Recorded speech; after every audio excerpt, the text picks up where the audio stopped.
Shoutout po sa Kwentong Takip Series. Ako po si Eunice from Laguna po. Gusto ko lang po magpasalamat sa channel na to dahil hindi lang po siya nagbibigay ng entertainment sa amin, kundi kapupulutan din po namin ng aral. And sana po, supportahan po natin yung iba nilang channels, katulad po ng Sityo Bangungot, Sityo Pangil, Aswang Confession, Aswang Diaries, at Aswang Radios, pati po yung mga love story channels po nila. And more power po, Kwentong Takip Siling. God bless po. Thank you po.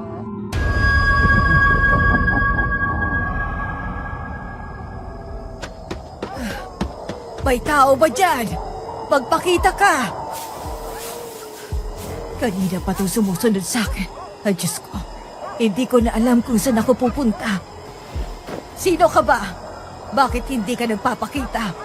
Kung tao ka, lumabas ka! Huwag mo akong takutin ng ganito. Hindi porket mag-isa lang ako ay basta mo na lang ako masisindak. Ay, Diyos ko. Hindi to normal. Hindi na to tao. Naririnig ko yung tunog. Parang hayop. Pero ramdam ko na hindi lang ito basta hayop. Hindi. Hindi ako pwedeng mamatay dito. Maawa ka naman. May mga nag-iintay pa sa akin. Hindi pa ako handa. Lumayo ka. Parang awa mo na. Kahit ano pang gusto mo. Wag lang ako. Hindi kita kilala. Wala akong kasalanan sa'yo. Demonyo ka. Animaw. Aswang ka.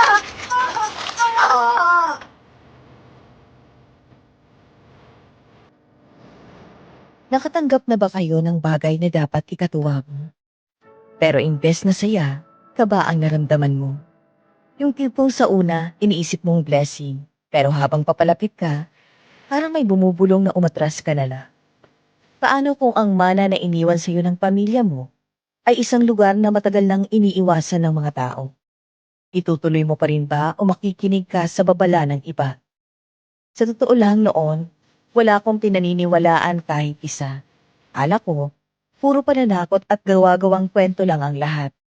Hindi ko alam na minsan, ang mga babala pala ay totoo. Gusto niyo bang malaman kung bakit? Halika, pakinggan niyo ang nangyari sa amin sa lumang hasyenda na minana ko pa sa yumao kong lola. Magandang gabi po sa inyo. Isa po ako sa mga silent listeners na inyong programang Kwentong Takip Siling. Tuwing gabi doon ko madalas pinapakinggan ang mga kwento ninyo. Bukod kasi sa may aral kang mapupulot, nakakatanggal din ng pagod at stress. Kaya ngayon, gusto ko namang ilahad ang kwentong matagal ko nang kinikinti. Ako nga pala si Sarah, hindi ko tunay na pangalan. 30 taong gulang ako nang mangyari ang lahat ng ito. At hanggang ngayon, malinaw pa rin sa alaala ko ang bawat detalye, kahit matagal na panahon na ang lumipas. Hindi ako lumaking naniniwala sa multo, sumpa o aswang. Para sa akin, lahat ng bagay ay may paliwanag. Kaya nang pumanaw ang lola ko at ipamana sa akin ang lumang hasyenda namin sa Bukidnon, natuwa pa ako. Akala ko, yun ang pagkakataon ko para magsimula ulit at ayusin ang lupang matagal nang pinabayaan ng pamilya namin. Kasama ko noon ang boyfriend kong si Ashir, pinsan kong si Vina at kaibigan namin si Ribo. Masaya kaming bumiyahe roon. Puno ng planong inaasahan naming magiging maayos ang kalalabasan. Pero pagdating pa lang namin sa baryo, may kakaiba na agad akong nararamdaman. Pero hindi ko yan pinansin. Masyadong tahimik ang mga tao doon. Yung iba pa nga, tinitingnan kami pero agad ding umiiwas ng tingin. Kapag tinatanong namin ang tungkol sa hasyenda, para bang ayaw nilang magsalita. Akala ko noon, sadyang mailap lang sila sa mga dayo. Hindi ko alam na may mas malalim pala silang dahilan kung bakit iniiwasan nila ang lugar na yon. Dahil ang minana ko pala ay hindi lang simpleng bahay at lupa. May kasama itong lihim na matagal nang nakabaon sa dilim. At doon nagsimula ang lahat. Sa unang gabi, may narinig kaming iyak.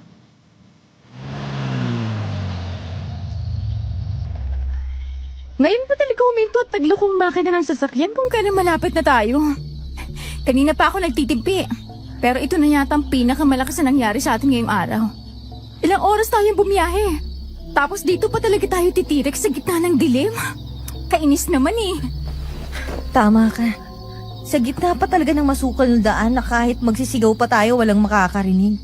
Tingnan mo nga paligid natin, puro damo, puno at walang ilaw. Siguro may bala tong si Revo sa puwet at minamalas tayo tuwing sumasama siya sa atin. Aba, bakit parang kasalanan ko kaagad? Ako na naman ang sinisisi nyo kahit nananahimik lang ko rito. At saka, wala akong balat sa puwet ha. Kahit ipakita ko pa sa inyo eh. Tama na nga yan. Huwag mo na isisi kay Revo, Vina. Wala tayong mapapala sa sasiyan. Ang mabuti pa, subukan nating ayusin. Baka overheating lang o naubusan ng gasolina o may simpleng sira lang. Paano mauubusan ng gasolina? Sinigurado ko yan kanina. Ako pa nga nagtanong sa gasoline station kung full tank na. Sabi naman okay na raw, full tank may foot. Baka half tank lang sa panaginip niya. Kalmahan mo nga muna, Vina. Baka may topak lang yung makina. Minsan ganyan ang lumang sasakyan. Akala mo may sira pero tinutoyo lang pala. Kagaya yung mga babae. Mas lalo ako naiirita kapag sasakyan ng tinutoyo. Tao pwede pang kausapin pero makina, hindi mo mapapakiusapan. At ang creepy pa rito wala man lang ilaw sa kalsada. Kung may biglang lumabas ng kung ano dyan, mauuna talaga akong tumakbo. Sige, iwan mo kami. Tapos kapag may humabol sa'yo, siguradong kami rin ang tatawagin mo. Mas gusto ko pang humingi ng tulong sa multo kesa sa'yo. Teka, saglit. Bababa ako. I-check ko kung anong problema. Baka may maluwag lang sa makina o may naputol na wire. Mag-ingat, cashier. Madilim at madulas pa naman dahil katatapos lang ng ulan. Relax. Hindi to ang unang beses na nasiraan ako sa daan. Nakakatuwa ka naman magsalita. Bakit parang proud ka na palagi ka nasisiraan ng sasakyan? Ewan ko sa'yo, Rivo. Manahimik ka na lang. Naku naman, sana talaga umandar na tong sasakyan kasi kung hindi, dito na tayo aabuti ng umaga. Kahit ako kinakabahan na rin eh.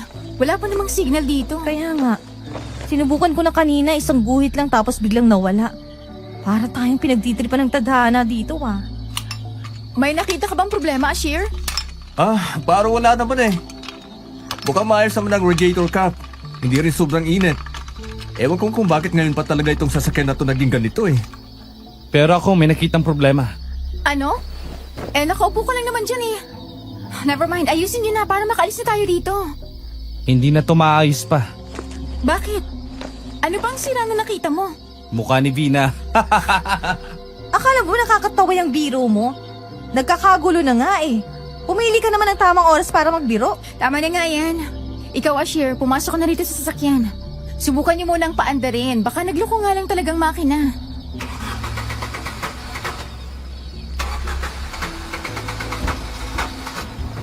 Wala talaga eh. Subukan mo ulit.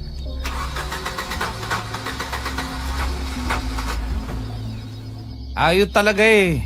Ilang beses ko nang sinubukan pero ayaw makisama ng makina. Parang lalo pa tayong pinagtitripan ng sasakyang to eh. Anong gagawin natin?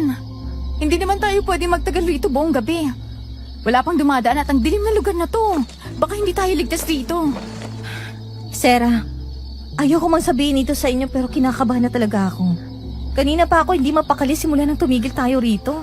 Ano ka ba naman? Huwag kang lang ganyan. Sarili mo lang tinatakot mo eh. At isa pa, hindi lang naman ikaw ang hindi mapakali sa sitwasyon natin ngayon.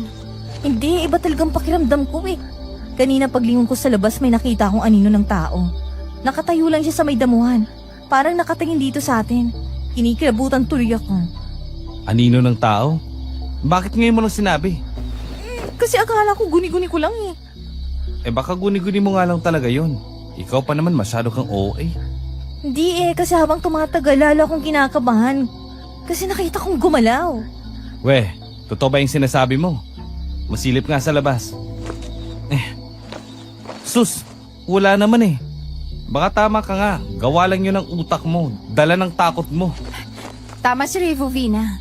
Baka puno lang yun o sanga ng kahoy na natatamaan ng ilaw sa sasakyan. Madilim dito kaya madaling magkamali. Huwag ka na masyado pang mag-isip dyan kung ano-ano. Hindi eh. Pakiramdam ko talaga may tao sa labas. Bakit ganyan kayo makatingin? Hindi ako nagbibiro o nananakot sa inyo. Oh, tingnan yung balahibo ko, nagsisitaasan talaga. Baka nilalamig ka lang. May jacket akong reserba dyan, baka gusto mong humiram. Rivo, hindi ito biro. Sumeryoso ka naman. Bakit ayaw niyo bang makinig? Kasi wala namang tao. Nandun ako kanina sa labas, hindi ba? Kung may tao sana, nakita ko na. Napaka matatakotin mo talaga, Vina. Madaling sabihin yan kasi hindi ikaw ang nakakita. Oh, sabihin na natin na may tao. E ano naman ang kinatatakot mo? Hindi kayo matatakot? Paano kung hindi lang pala yun basta tao? Paano kung isa yung aswang? Nababaliw ka na ba talaga, Vina? Ano ba yung hinitit mo bago tayo pumunta rito? Hindi ba't sinabi ko, itigil mo na yung pakikinig at pagbabasa mo ng horror? Tingnan mo, pati tuloy ikaw napaparanoid na. Ang tanda mo na para magpapaniwala sa mga ganyan. At saka, sa panahon ngayon, malabo na yung mga aswang-aswang. Kapanahunan pa yata yan ang mga kwentong ganyan ng lola mo sa tuhod eh. Bahala nga kayo. Tama na muna kayong dalawa. Lalo lang tayo nagkakagulo eh. Manahimik na nga muna kayo. Oh, ano ba yun? May tao sa labas. Sabay-sabay kaming napalingon sa kanang bintana nang marinig namin ang sunod-sunod na katok na nanggagaling sa bintana ng sasakyan. Parang biglang bumigat ang hangin sa loob ng sasakyan. Dahil pagharap namin sa nakasaradong bintana ng sasakyan sa labas, may nakatayong lalaki. Hindi ko malang napansin kung kailan siya lumapit o kung saan siya nanggaling. Kanina lang. Sigurado akong wala namang tao roon. Pero ngayon, nakatayo na siya na halos idukduk na ang balot sa takip niyang muka sa bintana ng sasakyan.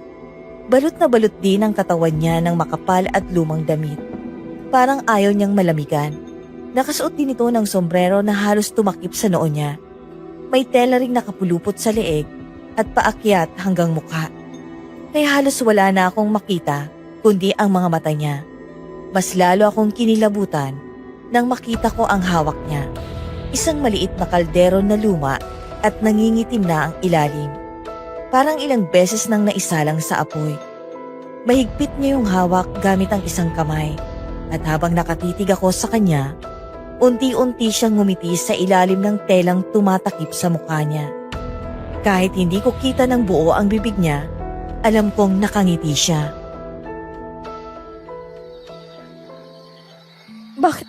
Bakit may matanda rito? At bakit parang ninja na mukhang lolo? Umayos ka nga, Rivo. Sumisenyas yung matanda na buksan niyo raw ang pinto.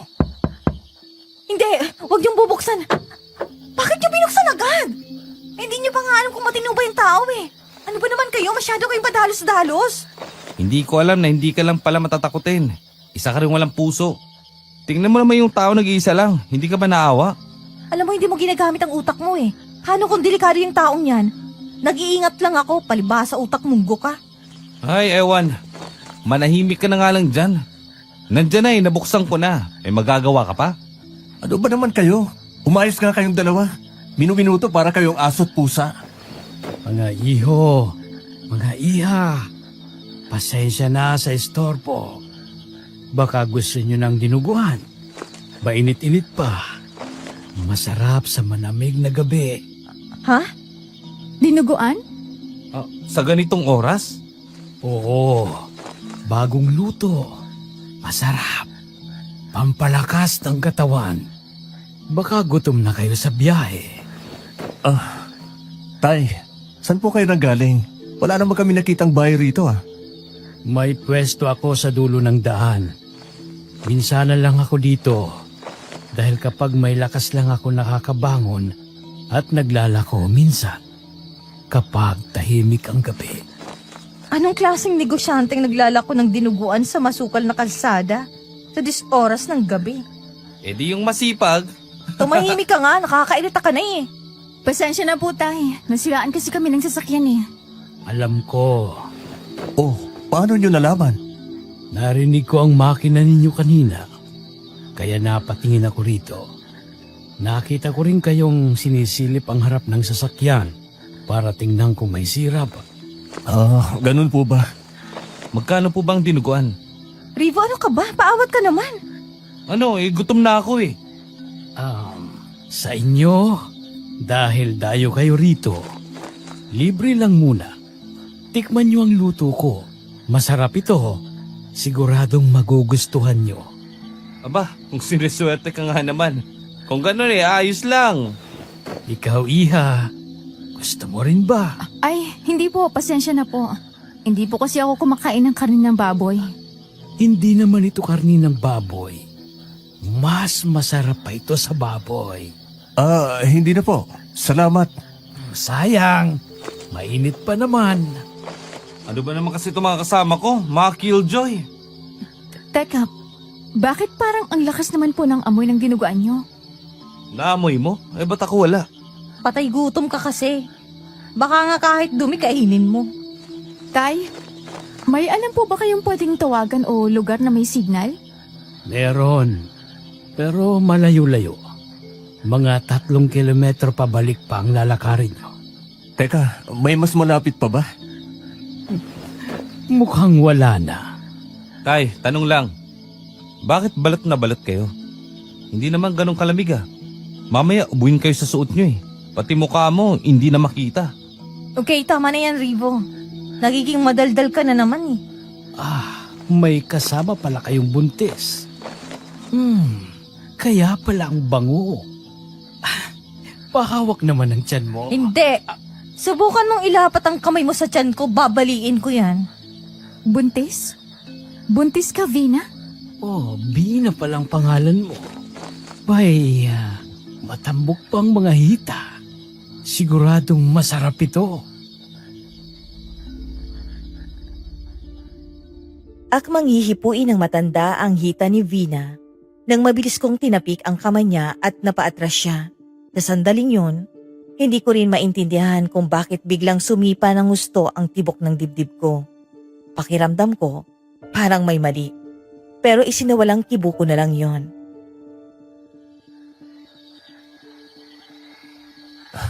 Isasara na po namin ang pintuan. Pwede na po kayong umalis. Maraming salamat din po sa informasyon. Mag-iisip muna kami kung anong gagawin. Sige, pero kung gusto nyo ng dinuguan, kakatok lang ako ulit. Dadalawin ko kayo.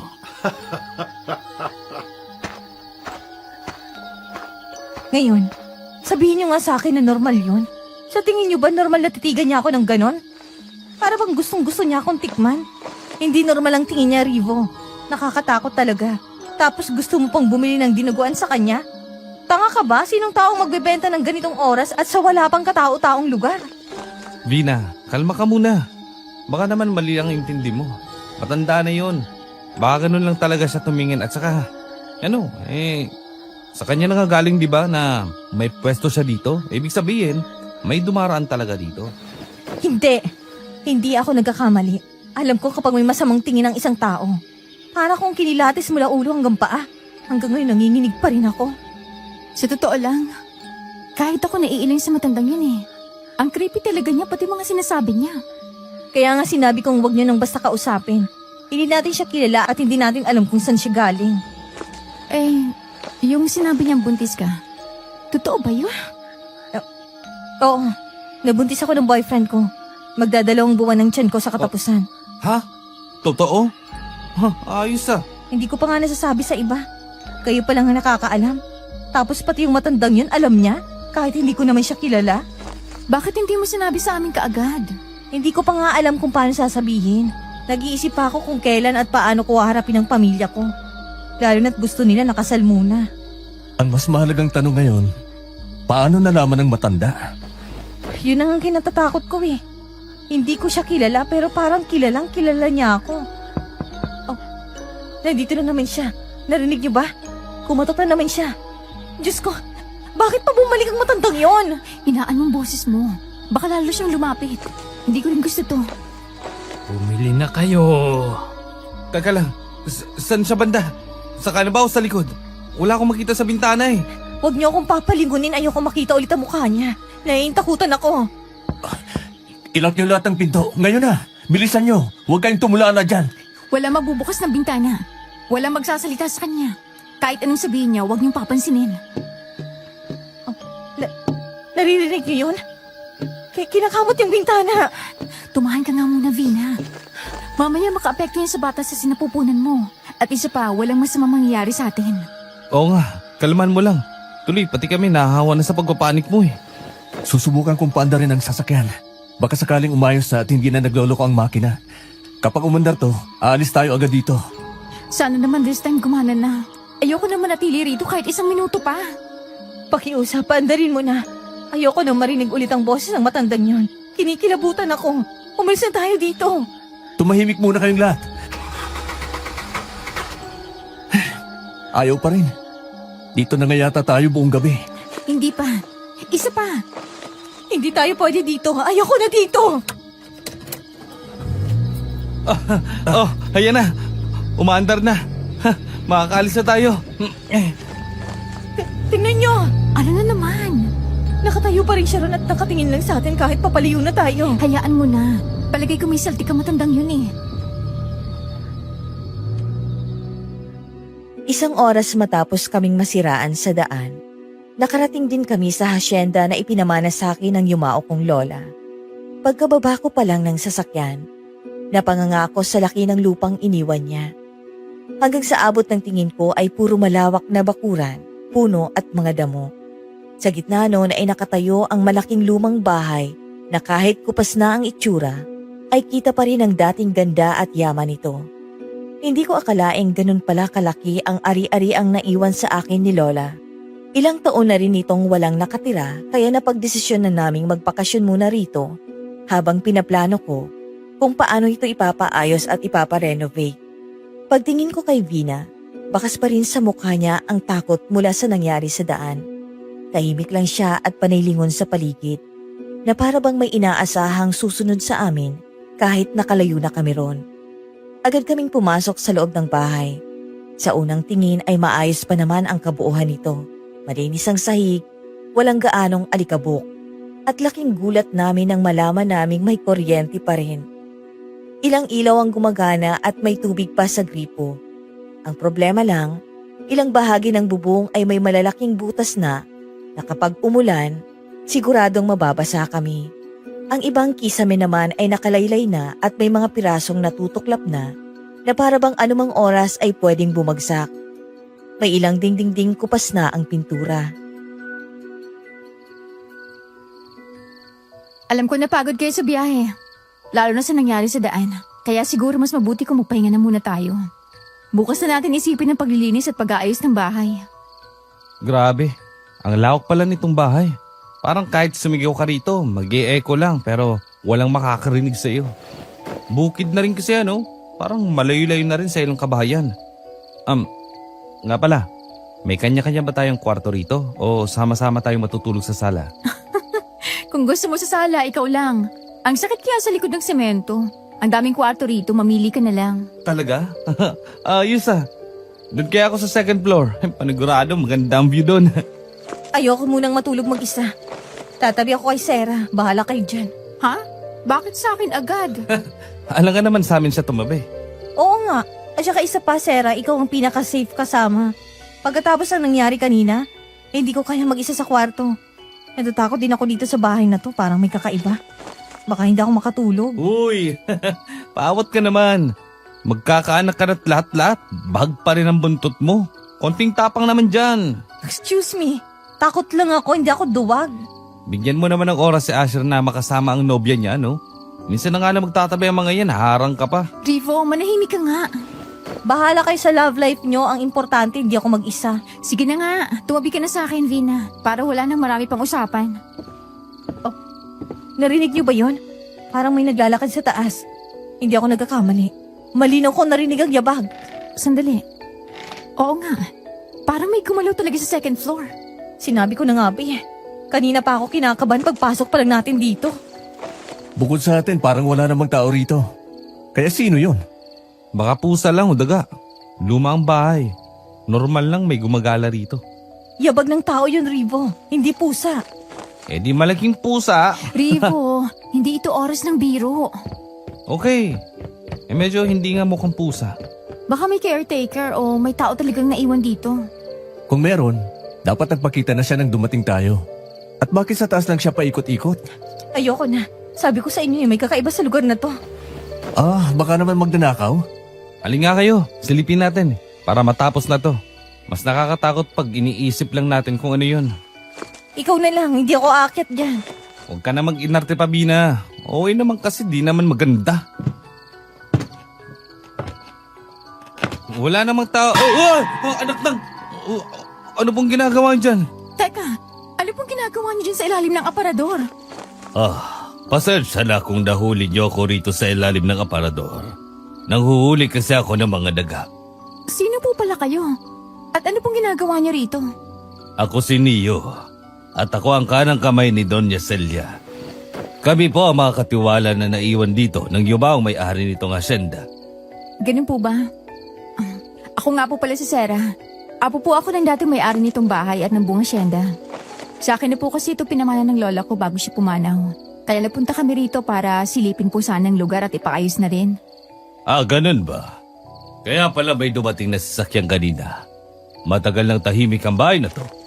Kayo po palang tagabantay rito? Parang ganun na rin. Ako ang tumitingin-tingin sa paligid. Naglilinis kapag may oras at sinisigurong walang pumapasok na kung sino-sino. Kapag may nasisira, minsan sinasama ko na rin. Pero dahil dala na rin ng kalubaan, mahirap nang ayusin.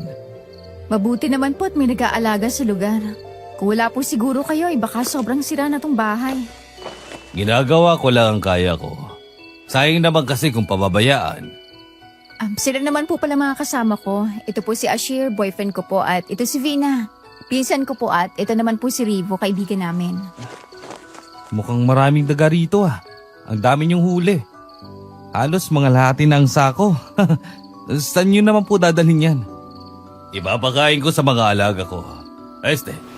Papatayin para hindi na makapameste pa ulit. Mga alaga? Wala yun. Pero may mga pusa naman dito. Nandun sila sa likod ng bukid.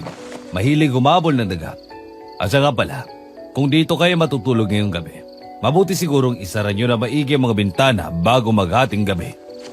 Oh, bakit naman po? Mas maigi ng sarado para walang makapasok. O sige po, salamat po. Magpapahinga na po kami. Sarah, hindi talaga ako makatulog. Bakit naman? Antok na ako, Vina. Kanina pa ako pumipikit-pikit eh. Pilit ko na lang nilalabanan. Pahinga na tayo, ano ka ba? May naririnig akong mga boses sa labas. Parang may nag-uusap. Sinilip ko kanina pero wala naman akong nakitang tao. Ay, baka guni-guni mo lang yon. Malakas ang hangin sa labas kaya may kaluskos talaga at parang bumubulong. Matulog ka na, Vina. Hindi iba talaga yung tunog. Parang may bumubulong tapos bilang titigil kapag lalapit ako sa bintana. Baka pagod ka lang talaga. Normal lang yan, lalo na after na nangyari kanina sa daan.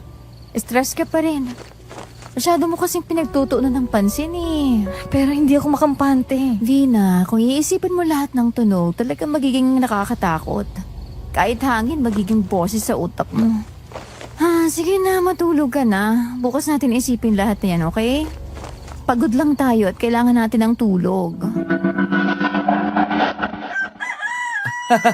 Bakit ang laki ng mga eye bags nyo ha? Sarah, Vina, hindi ba kayo nakatulog na maayos kagabi? Ay, ewan. Ito kasing si Vina, panayang gising sa akin eh. Kesyo may naririnig daw na bulong. Baka nababaliw ka na, Vina. Kaya kung ano-ano nang naririnig mo, dalhin ka na kaya namin sa mental hospital. Baka dala lang ng pagbubuntis. Oo siya, mag-almusal na kayong dalawa. Nauna na kami ni Asher. Nag-almusal na kami. Tinanghali na kayo ng gising eh. Buti na lang talaga at nandito si Doña Celia. Siya ang nagluto ng almusal. Sarap. Sige, mag-aalmusal na muna kami. Nasarapan ba kayo sa luto ko, Sarah? Opo, Doña Celia. Salamat po sa masarap na almusal. Ang sarap po lalo na pagkatapos ng pagod namin kagabi. Ay, mabuti naman at nagustuhan mo. Ikaw, Vina, nagustuhan mo ba ang luto? Opo, masarap po. Kumain ka ng marami ha. Kailangan ng sustansya ng bata sa tiyan mo. Hindi biro ang magdalang tao. Dapat alaga ka. Paano niyo po nalaman na buntis ako? Ay, ramdam ko. Isa rin kasi akong kumadrona dati. Kaya sanay ako sa ganitong palatandaan. Sa kilos mo pa lang, sa kutis ng balat mo, at kung paano ka huminga, nakikita ko na. Ganun po ba? Nga pala, Sarah, hiling ko lang sana, huwag muna sana kaming sibakin ni Neo sa trabaho namin dito sa bahay at asyenda ninyo. Kahit wala na ang lola mo, kahit huwag nyo na kaming sweldohan, basta hayaan nyo lang kaming manatili dito. Wala na rin kasi kaming matutuluyan. Doña Celia, huwag po kayo mag-alala. Hindi po kayo matatanggal sa trabaho ninyo rito. At hindi rin po tama na hindi kayo sweldohan. Hindi naman po patas kung maninilbihan kayo ng walang bayad. Ay, sanay na kasi talaga kami ni Neo dito. Matagal na kaming kasama ng hasyenda. Parang parte na rin kami ng lugar na ito. Alam ko po. At malaking tulong po yan sa amin. Kaya po mas lalo naming pahalagahan ng serbisyo nyo. Gusto ko pong maayos ang lahat dito. Hindi lang para sa amin, kundi para sa inyo. Salamat. Salamat, Sarah. Mabuti kang bata. Kayo po ang dapat pasalamatan ko. Kung wala po kayo, siguradong masisira na ng tuluyan ng bahay na to. Kung may kailangan kayo, huwag kayong mahihiya na magsabi. Malaki ang asyenda, pero mas madali kung magtutulungan tayo. Sige po, salamat po ulit. Maiwan ko muna kayo. Kumain na lang kayo riyan at magpahinga. May lilinisin lang ako. Akala ko ba nasarapan ka sa luto ni Doña Celia? Bakit parang walang bawas siyang pagkain mo? Ewan ko, ayaw tanggapin ng sikmura ko. Napansin ko nga na parang ang tamlay mo. Wala ka bang ibang naramdaman kagabi, Sarah? Para kasi may mga anino nakasilip sa bintana eh. Oh, wala naman. Baka dala lang yan ang pagbubuntis mo. Huwag ka na masyado mag-isip pa. Ipahinga mo na lang yan. Wala ka rin maayos na tulog kagabi eh. Baka nga dala lang ito ng pagbubuntis. Ano bang ginagawa natin sa labas ng ganitong oras? Ang sukal na ng parting ito. Parang wala nang daan pabalik sa bahay. Puro damo. Ang katina ng balat ko at ang dilim pa. Ewan ko ba rito kay Vina? Bigla na lang niya akong hinatak palabas. Sabi niya, may narinig daw siyang iyak ng bata. Kaya napasugod na rin ako. Mamaya kung ano pang mangyari sa atin dito. Wala talagang tutulong sa atin. Kahit sumigaw ka pa, parang walang makakarinig. Tapos nung isang araw pa, iwas na sa atin yung mga tao sa baryo. Parang nakikita sila ng multo. Mukhang takot sila sa mga dayo rito eh. Bakit sila matatakot sa atin? Ang gwapo ko naman. Manahimik ka kayong dalawa. Narinig ko talaga na may iyak ng bata na nagmumula rito. Wala na lang kayong konsensya kung ayaw niyong tumulong. Ano namang gagawin ng bata sa ganitong oras sa gitna ng bukid? Vina, baka hangin lang yun o hayop. Huwag mo na masyadong pinapansin. May hangin ba na nagsasalita?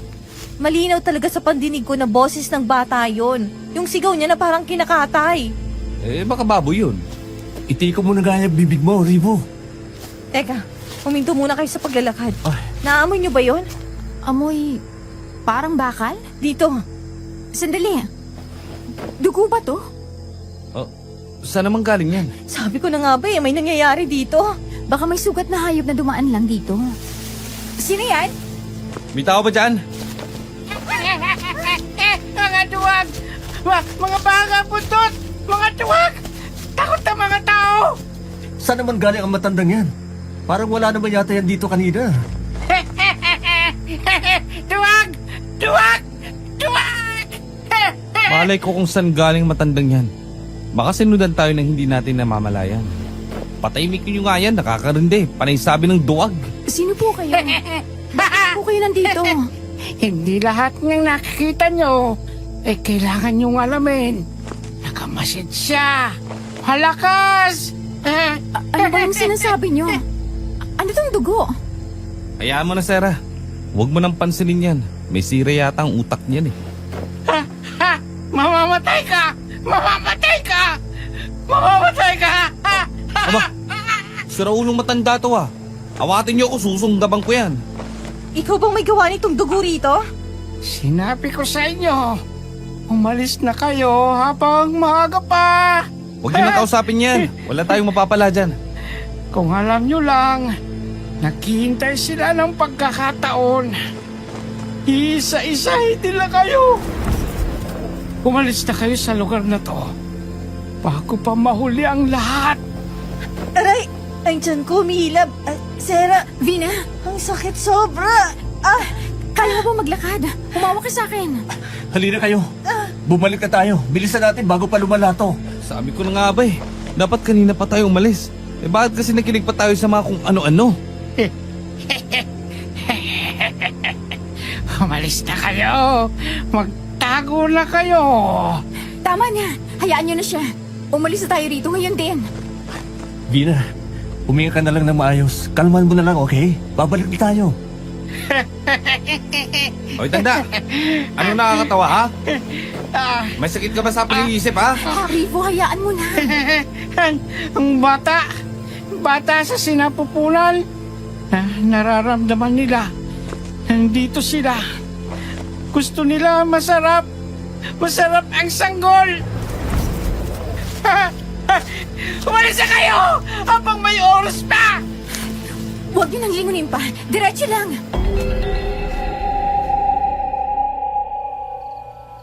Saan kayo galing at napano si Vina? May narinig na po kasing sigaw si Vina ng bata. Pinunta namin at may nakita kami mga duguron. Tapos may matanda rin pong lumitaw. Mukhang may sakit po sa utak. Baka ang sinasabi niyo si Mang Toteng. May sira talaga ang utak yon. At kung ano-ano ang sinasabi niya. Pero minsan maayos naman siyang kausap. Hindi lang may saltek at talaga nakakatakot pa. Abay, sinabihan ba naman ako na mamatay daw ako?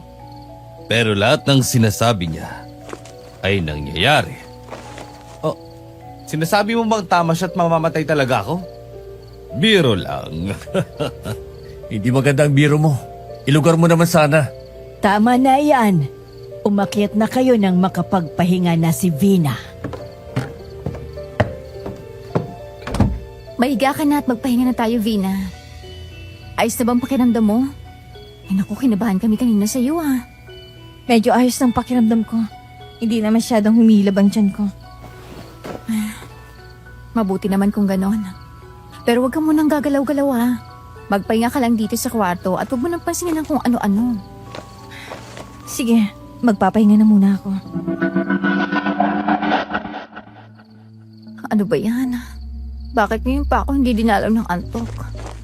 Buti pa tong si Vina ang himbing na ng tulog sa tabi ko. Makapagpahangin nga muna sa labas. Siguradong tulog na rin dito sina Rivo at Ashir. Lumabas ako sa kwarto at naglibot-libot ako. Una ko pong sinimula ng paglibot sa paligid ng hasyenda. Dala ang flashlight ko. Habang naglalakad ako, napansin ko ang mga marka sa lupa. Akala ko dati ay sadyang bitak lang dahil sa tagal ng panahon. Pero mali ako.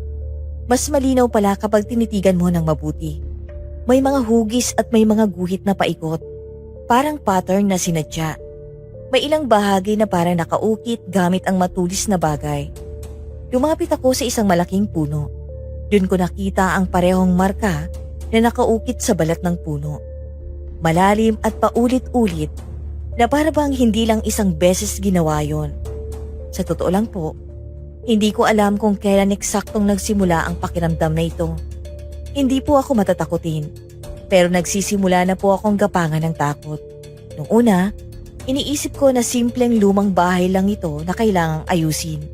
Pero habang lumilipas ang mga araw, mas dumadami ang mga bagay na hindi ko maipaliwanag.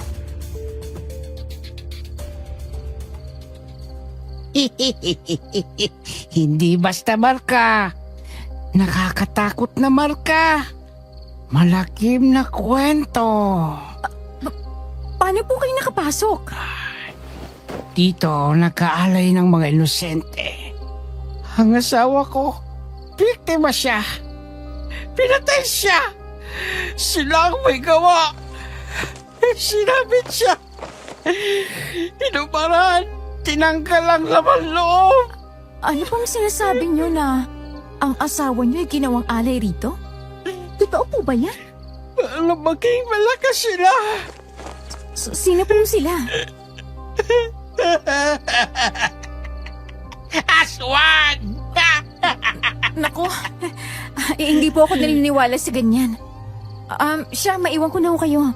Lumabas na lang po kayo kung wala na kayong kailangan pa. Baliw nga talaga yata ang matandang nun. Kung ano-ano na lang ang sinasabi. Gusto lang manakot, wala namang basihan. Teka, si Doña Celia at Nia yun ah. Saan kaya sila pupunta? Bakit parang nagmamadali sila? Masindan nga. 2 beses ko na silang nahuling lumalabas tuwing ganitong oras. Ano kayang ginagawa ng 2 yan? Sandali. Nasaan na si Doña Celia? Bakit dito sa bandang likod si Neo dumadaan?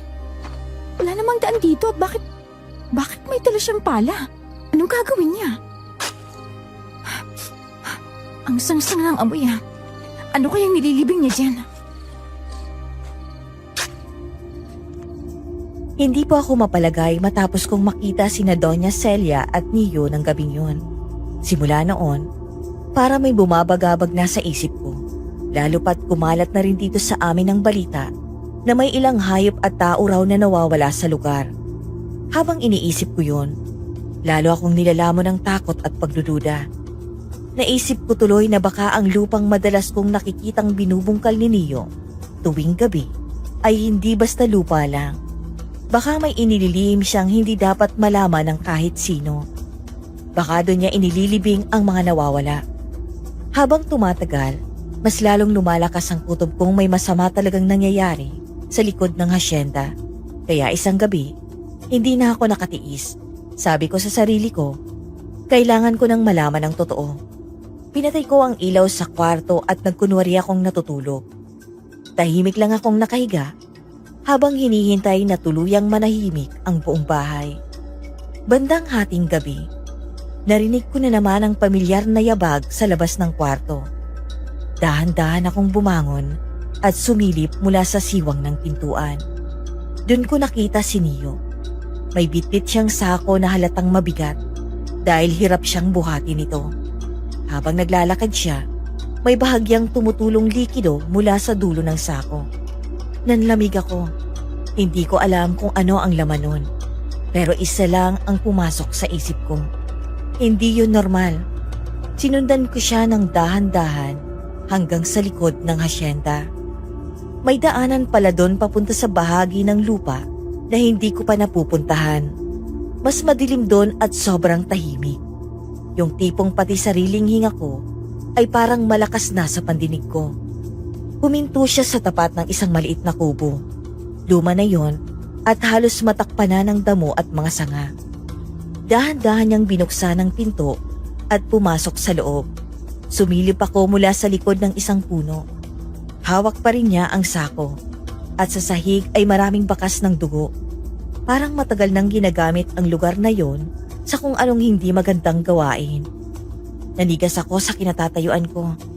Gusto kong tumakbo pero hindi ko maigalaw ang mga paa ko. Gusto kong sumigaw pero walang lumalabas na boses sa lalamunan ko. Mas lalo akong kinilabutan na para bang normal na yon kay Neo dahil mukhang hindi siya nagmamadali. Kalmado lang siya. Parang sanay na siya. Sa sobrang nervyos ko, napaatras ako ng konti at hindi sinasadyang may natapakan akong tuyong sanga. Leche! Patay na! Nahuli niya ako. Baka hindi na ako makabalik ng buhay nito. Kami ito, Sarah.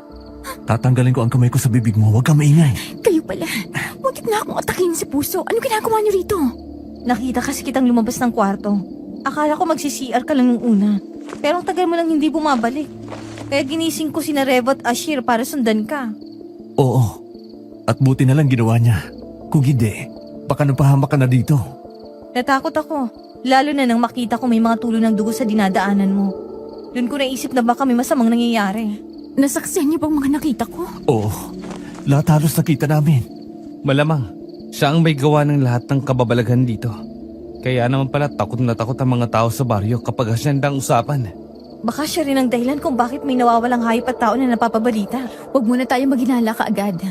Hindi pa natin kumpirmado kung siya talaga. Nakita natin ang ginagawa niya, oo. Pero hindi pa natin alam ang buong kwento. At mas lalong hindi natin alam kung anong laman ng sakong yun. Ano pa bang kailangan mong makita? Naliligo na nga sa dugo yung tao eh. Tama si Sarah. Hindi tayo pwedeng basta magdesisyon agad. Kailangan natin ng malinaw na ebidensya. Ebidensya? Kulang pa ba yun? Gusto mo bang hintayin nating may ilabas siyang bangkay? Tumigil na nga kayo. Baka marinig tayo. Ang importante ngayon, makaalis tayo rito nang hindi niya tayo nakikita. Kapag nalaman niya may nakakita sa ginagawa niya, baka tayo naman ang sunod niyang balikan. May punto si Sarah.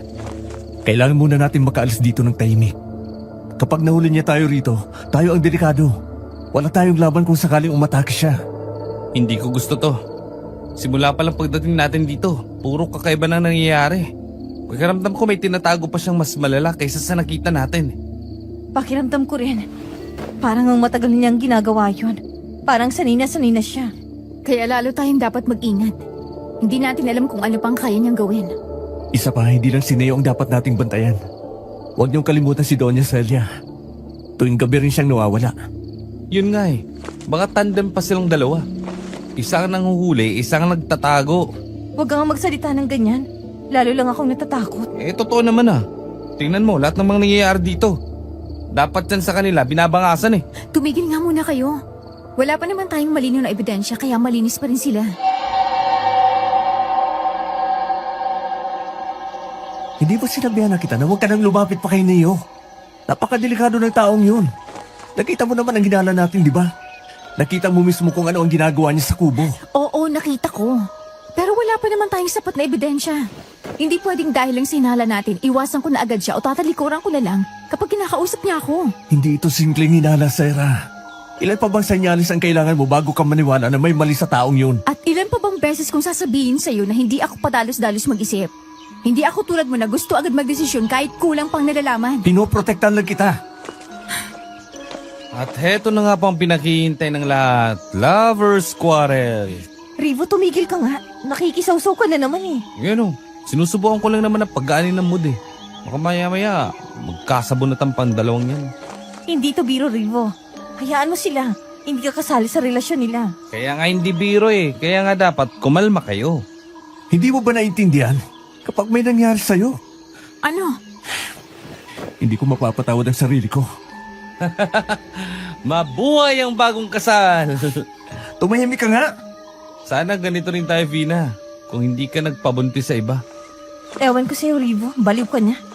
Okay, tama na muna kayong dalawa. Pwede bang ipagpatuloy niyo na lang yan sa ibang oras, ha? Kasi baka habang nagtatalo kayo, nasa likod na natin si Neo. Umihilab na naman ang tiyan ko. Hindi ko alam kung bakit. Kanina pa pabalik-balik yung sakit. Eh bakit kasi konti ang kinain mo? Alam mo naman na kailangan mo ng sustansya. Lalo na ngayon nabuntis ka. Hindi pwedeng puro konting subo lang tapos sasabihin mong busog ka na. Sinusubukan ko naman kumain, Sarah. Kaso ewan ko ba? Parang wala akong gana nito mga nakaraang araw. Minsan naamoy ko pa lang ang pagkain, nasusuka na agad ako. Normal lang siguro yan sa pagbubuntis. Pero hindi ibig sabihin pababayaan mo ng sarili mo. Dalawa na kayo ngayon na kailangang alagaan. Alam ko naman eh. Pero natatakot din kasi ako. Hindi lang sa pagbubuntis. Pati sa lugar na to. Pakiramdam ko simula nang dumating tayo rito. Lagi na lang mabigat ang pakiramdam ko. Stress din kasi yan eh. Sa dami ba naman na nangyayari rito? Sino ba namang hindi kakabahan? Pero Vina, kailangan mo mapakatatag. Hindi pwede na pati katawan mo nadadamay. Minsan, iniisip ko tuloy kung tama bang sumama pa ako rito. Baka napapahamak ko lang ang baby ko. Sige, kung hindi ka na talaga komportable pa rito, pwede ka nang umuwi. Hayaan mo bukas. Ipapahatid na kitang pabalik ng Maynila. Salamat, Sarah. Magpahinga ka na. Ikaw rin. Sige, inaantok na rin ako eh.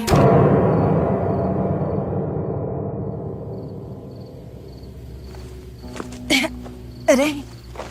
Bakit ngayon pa humilab ang tiyan ko? Sa kalagitnaan pa talaga ng gabi.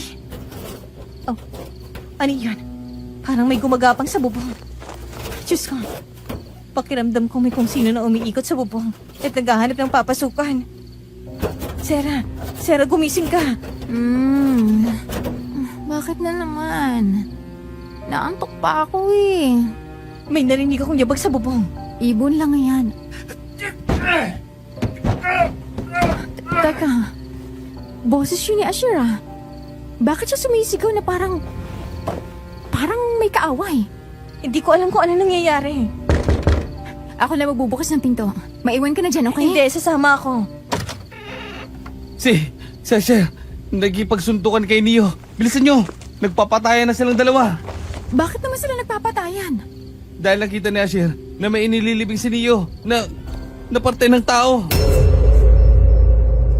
Walang iya ka. Mamamatay tao ka. Hayop ka. Nakita kita mismo. May inilibig kang parte ng tao sa likod ng asyenda. Umamin ka na habang maaga pa. Wala akong aminin dahil mali ang pagkakaintindi mo. Kung ano man ang nakita mo, hindi yun ang totoong nangyari. Huwag mo akong gawing tanga. Kita ko mismo kung paano mo hinukay ang lupa at may dala kang parte ng tao. Tumahimik ka na, sir. Bago pa mandilim ang paningin ko sa'yo, hindi ako ang pumapatay. Sinungaling ka! Ano ba bang pwedeng isipin ko sa ginawa mo? Kasalanan ko ba kung mahina ang sikmura mo at malikot ang isip mo? Tama na yan, pwede ba? At kung totoo ang sinasabi ni Neo, bakit nga ba may inililibing kang parte ng tao? Dahil isa siyang mamamatay tao. Nasisayan siya kapag may nakikitang dugo. Asher, sandali lang. Hayaan mo muna siya magsalita. Ano ba pakikinggan natin dito? Halata naman ang ginagawa niya. Sandali lang. Hindi tayo uusad kung puro sigawan. Sabihin mo na lang ang totoo. Ano ba talagang nililibing mo? Hindi ako bulag. Alam na alam ko na tao talaga yon. Neo, kung wala kang tinatago, ba't tuwing gabi ka lang kumikilos? At bakit patago? Dahil ayokong may nakikialam gaya nito. At dahil may mga bagay dito na hindi dapat pinapakialaman. Ayan na naman tayo sa misteryosong sagot. Huling tanong, may kinalaban ka ba sa mga nawawalang tao rito? Wala. Sinungaling! Umamin ka na, Neo. Ano ba talagang kinalaman mo sa lahat na nangyari sa lugar na to? Kung gusto nyo talagang malaman, sumama kayo sa likod ng asyenda. Siguraduhin mo lang na wala kang gagawing masama sa amin. Dahil kung hindi, dila mo lang ang walang latay. Huwag kang mag-alala, Shir. Mas marami kayo kaysa sa akin. Sige, sasama kami sa'yo.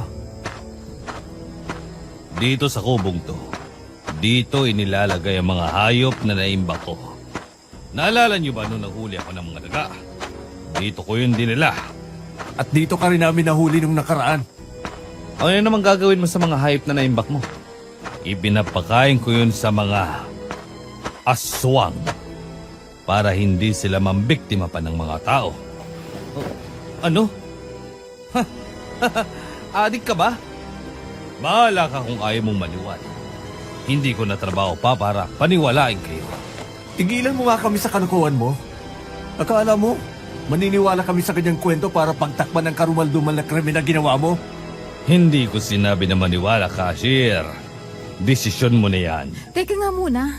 Ipaliwanag mo ng maayos. Ano bang ibig mong sabihin? Ang ibig kong sabihin, may mga nilalang dito sa paligid na hindi tao. Matagal na silang nandito bago pa maitayo ang asyenda. Bago pa dumating ang mga may-ari ng lupa. At gusto mong paniwalaan namin na aswang ang tinutukoy mo? Gusto mo na kumbinsin kami na totoong ikaw ang nagpapakain sa kanila? Hindi ko kailangan na paniwalain kayo. Kahit maniwala kayo sa hindi, nandyan pa rin sila.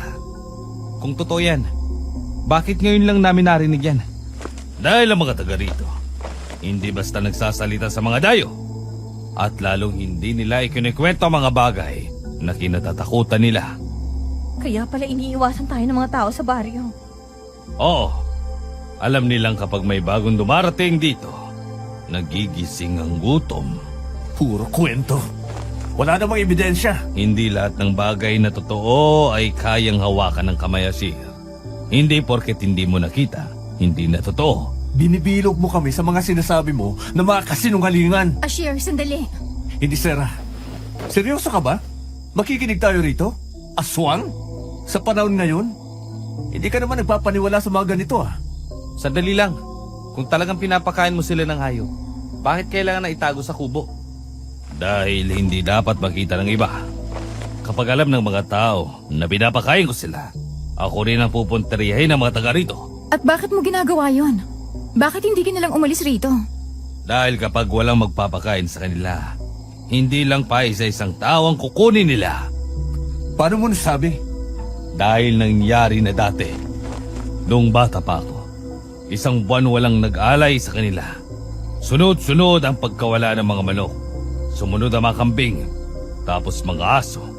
Pagkatapos nun, tao na. At hindi na lang sila gabi umaatake, pati umaga. Sinasadya mo lang natakutin kami. Kung gusto kitang takutin, dadaling kita sa puno sa likod ng bukid malapit dito sa asyenda. Anong meron sa puno? Doon sila unang bumababa. Pwede bang tigilan na natin tong usapan na to? Kung totoo yan, Bakit hindi kayo humingi ng tulong? Bakit hindi kayo nagsumbong? Kanino? Sa pulis? Sasabihin naming may aswang. Pagtatawanan lang kami. Teka, bakit ka nakatingin sa akin? Kapag may buntis sa lupain, mas lumalakas ang amoy. Ano bang klaseng sinasabi mo? Hindi ako may gusto sa kanya. Sinabi ba namin na gusto mo si Bina? Sira ulo talaga. Ano yun?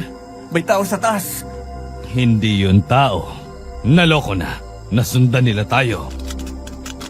Kanina pa sila nakikinig. Kunin mo ang balaban, Sara, at itabon mo sa tiyan ni Bina. Ikaw naman, Rivo. Magsaboy ka ng asin sa baligid. May asin ako doon sa kusina. Kunin mo na lang. Ano nangyayari? Sinasalakay tayo. Gusto niya ang bata sa sinapupunan ni Bina. Hindi ako papayag. Huwag kang matakot, Bina. Dahil kapag natatakot tayo, mas lumalakas sila. Buksan mo ang pinto. Aalis tayo. Kapag binuksan ko ang pinto ngayon, siguradong wala na kayong takas sa kanila. Tama si Neo. Mabuting dito muna tayo. Ayoko na dito, Sarah. Umalis na tayo ngayon din. Natatakot na talaga ako. Sabihin mong totoo. Ano ba talaga nasa labas? Hindi na ito biro, Neo. Ang matagal ko nang pinapakain. At ngayong gabi, gutom na sila. Sinong sila? Ano ba yan? Neo, pakiusap. Sabihin mo ng diretso. Sinabi ko naman na sa inyo, hindi lang tao ang nakatira sa lugar na to. Sinasalakay tayo ng aswang. Tama na yung palusot mo. Kung totoo yan, bakit ngayon lang sila nagkakaganyan? Dahil may nagising. May nagising? Ano ibig mong sabihin? Huli na kung lalabas pa kayo ngayon basta-basta. Kung ganon, anong dapat namin gawin? Manahimik lang kayo. Huwag kayong sisigaw. Huwag kayong matakot. Paano kami hindi matatakot kung may anong nilalang ang nasa ibabaw natin? At ang mas malala, ako ang punteriya nila. Huwag ka magpakain sa takot mo, Bina. Dahil narinig nila ang takot nyo. Mas lalapit sila. At mas lalakas ang loob nila nung matake. Oh, bakit biglang tumahimik? Neo, nandyan po ba sila? Oo. Ay, Diyos ko! Dahil sa nangyari, natrap kami sa loob ng kubo ni Neo. Wala kaming nagawa kundi ang manatili roon habang buong gabi kaming nakikinig sa bawat kaluskos sa paligid at nagbabantay kay Vina. Hindi kami makalabas dahil sa takot na baka nasa labas pa rin ang kung anumang gumagalaw sa bubong at umiikot sa dilim. Pakiramdam ko po ng panahong yon na para bang ang bawat oras ay mabagal at puno ng kaba. Pagsapit ng umaga, kahit pagod at kulang sa tulog, nag-usap kami na umalis na at bumalik na sa Maynila. Pare-pareho kaming tahimik. Siguro nga'y takot na lang ang naiwan sa amin mula sa nangyari. Habang papalayo kami sa kubo ni Neo at papunta kami sa hasyenda para kunin ang gamit namin, ramdam namin na parang may bumibigat sa bawat hakbang namin. Na para bang ayaw kaming paalisin ng lugar na yon. Sa sandaling yon, akala namin ay tapos na ang lahat. Pero kalaunan, unti-unting naging malinaw sa akin na hindi pa raw nagtatapos ang bangungot na dala ng hasyenda. Dahil habang papunta kami sa sasakyan, laking gulat namin ng Leche, sinong sumira ng gulong natin? Ayaw niya yata kayong paalisin sa lugar na to. Hindi, aalis na kami. Pero paano? Sira ang gulong niyo. Sino kaya may pakana nito? At ayaw tayong paalisin eh. May malapit bang talyer dito? Wala. Ang mabuti pa sa ngayon, dumito muna kayo habang ako naman. Maghahanap ako ng taong marunong magayos ng gulong. Hindi, ayoko na. Hindi ko na kaya pa magtagal dito.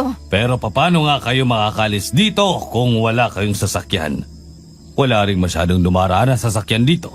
Sa ngayon, wala tayong choice kundi ang manatili at mag-ingat. Ang mabuti pa, magpahinga na muna kayo. Mga wala kayong tulog. Maaga ngayon, kaya wala kayong dapat na ipag-alala. Babantayan ko rin kayo. May nahanap ka na ba na marunong mag-ayos ng sirang gulong, Neo? Wala pa rin talaga. Kanina pa ako pabalik-balik. Tinanong ko na rin ang ilang kakilala ko pero wala rin silang kakilala. Sa lugar na to, siguradong mahirap makahanap. Kahit isang mekaniko o kahit sinong marunong mag-ayos ng gulong. Uwing-uwi na kami.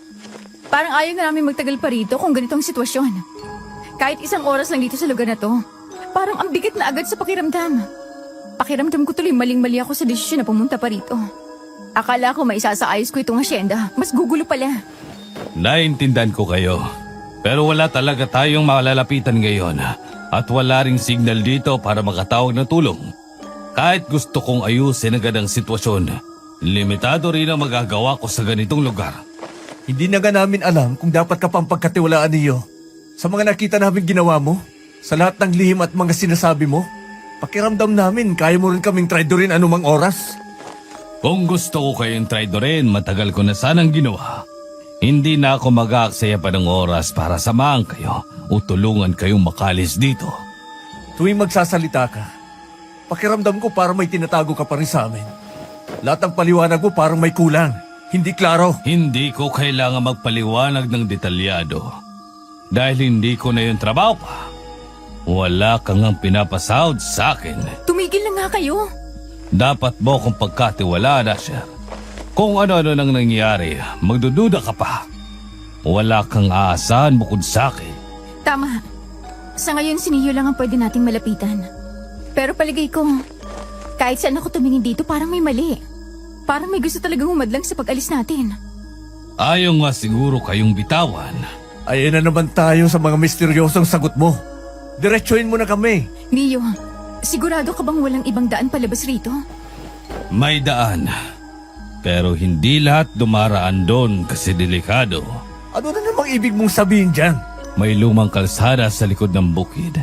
Pero bihira ng gamitin dahil delikado at madilim ang daan. Teka, nasan pala si Vina? Ang alam ko, nagpahangin sila sa labas. Kasama si Rimo. Si Vina yun ha! Puntahan natin! Tulong! Tulungan niyo ako! Vina! Ano nangyari? Bakit ang daming dugo? Vina! Nasaan si Rimo? Hindi ba't magkasama kayo? Nasaan siya? Kanina lang, bigla na lang may humila sa kanya. Para may kung anong lumabas sa dilim. Huli na. Iisa-isay niya na kayo. Anong ibig mong sabihin? Hindi na to basta pagkawala lang. Kung alam mo ang nangyayari, sabihin mo na. Huwag ka na magpaligoy-ligoy pa. Dumating na siya. Nagising na siya. Sinong siya? Si Valek. Anong klaseng pangalan yan? Siya ang pinuno Pinuno ng ano? ng mga aswang. Paano natin mahanap si Rivo? Kung saan man siya dinala ng sinasabi mong bigla na lang humila sa kanya. Ako alam ko kung nasaan si Rivo dinala. Kung ganon, samahan niyo po kami, Doña Celia. Kukunin po namin si Rivo. Hindi kami makapapayag na aalis kami na wala siya. Sige, sumunod kayo sa akin. Teka, Sarah. Dapat ba talaga natin pagkatiwalaan si Doña Celia? Hindi nga natin alam kung pati siya may kinalaman din sa mga nangyayari. Wala na tayong ibang choice, Asher. Kung siya lang ang makapagtuturo kung nasaan si Rivo, susundan natin siya. Pero hindi mo ba nakikita? Bigla na lang siyang lalabas at sasabing alam niya kung nasaan si Rivo. Mas importante si Rivo ngayon. Mamaya na natin ayusin kung ano ang totoo at kung ano ang hindi. Ang mabuti pa, umalis na tayo sa lugar na to bago pa tayo maubos. Pero paano si Rivo? Kaibigan natin siya. Kung si Doña Celia lang ang makakatulong, sasama ako. Hindi ako makakapayag na mawawala lang siya ng ganito. Hindi lang to tungkol sa paghahanap sa kanya. Baka ilalakad tayo ng matandang yan papunta sa mas delikadong sitwasyon. Alam ko nang malalagay tayo sa panganib, Ashir. Pero kung tatakbo lang tayo, palayo. Hindi rin natin si Rivo matutulungan. Eh di paano kung patibong to? Paano kung tayo naman ang susunod? Eh di lahat tayo ubos? Hindi kasi kayo nag-iisip. Padalos-dalos kayo. At ikaw, wala kang kwentang kaibigan dahil mas gusto mo nang umalis kesa iligtas ang kaibigan mo. Hindi ganon ang punto ko, Vina. Ano? Magtatalo na lang ba kayo dyan? Dahil kung gusto niya siyang mabuhay, sumunod kayo. Kung hindi, maiwan kayo. Malayo pa po ba, Doña Celia? Pakiramdam ko kasi palalim na tayo ng palalim sa masukal na parte ng lugar. Huwag kayong magmadali. Malapit na tayo. Kailangan lang nating dumaan sa tamang daanan para makarating doon ng ligtas. Paano hindi kami magmamadali? Buhay ng kaibigan namin ang nakataya rito. Habang tumatagal tayo, mas lumalala ang sitwasyon eh. Ashir, kalma lang. Hindi tayo makakatulong kay Rivo kung pabigla-bigla tayo. Paano ako kakalma kung hindi natin alam kung ano na ang nangyayari sa kanya? Baka kung saan na siya dinala habang tayo nandito at nakikinig lang. Kung gusto nyo maabutan pa siya, sundin nyo ako. Ang pag-aapura dito, mas delikado. Pero Doña Celia, hindi rin naman namin maiwasang kabahan eh. Lahat nangyayari sa lugar na to parang hindi normal. Normal man o hindi sa paningin nyo, iisa lang mahalaga ngayon, ang makarating kayo ng buo. Ang hirap magtiwala kung wala man lang kaming alam sa pupunta namin. Kaya po ba natin to? Sigurado po ba kayo sa dinadaanan natin? Sigurado ako, kaya wag kang mag-alala, Sarah. Malapit na tayo. Sana lang hindi namin pagsisiyan ang pagsunod sa'yo. Ashir, Sinasabi ko lang ang totoo. Wala na tayong balikan kapag mali ang desisyon. Teka, may bata ako naririnig. Narinig niyo ba? Huwag nyo nang pansinin pa. Bilisan nyo na. parang umiiyak. Hindi ito gunu-guni lang. Naririnig niyo ba yun? Singgaling yun. Parang wala nang kabahayan dito. Paano magkakaroon ng bata sa lugar na to? Tulong! Tulungan niyo ako! Pakiusap! Bata! Huwag ka matakot. Nandito kami. Lumapit ka sa amin. Sarah, huwag kang tutugon dyan. Baka kung ano pa ang lumapit sa atin. Ikaw! Ikaw! Ano? Kilala mo ba si Doña Celia? Anong pangalan mo, bata? Huwag nyo na siyang palapitin pa. Bakit po? Bata yan, kailangan niya ng tulong. May kakaiba talaga dito eh. Bakit ganito na lang ang takot ng bata sa'yo, Doña Celia? Aswang ka! Ano? Aswang? Bakit niya sasabihin yun? Bata, huwag kang magsalita ng ganyan. Hindi aswang si Doña Celia. Manahimik kang paslit ka! Sinungaling ka!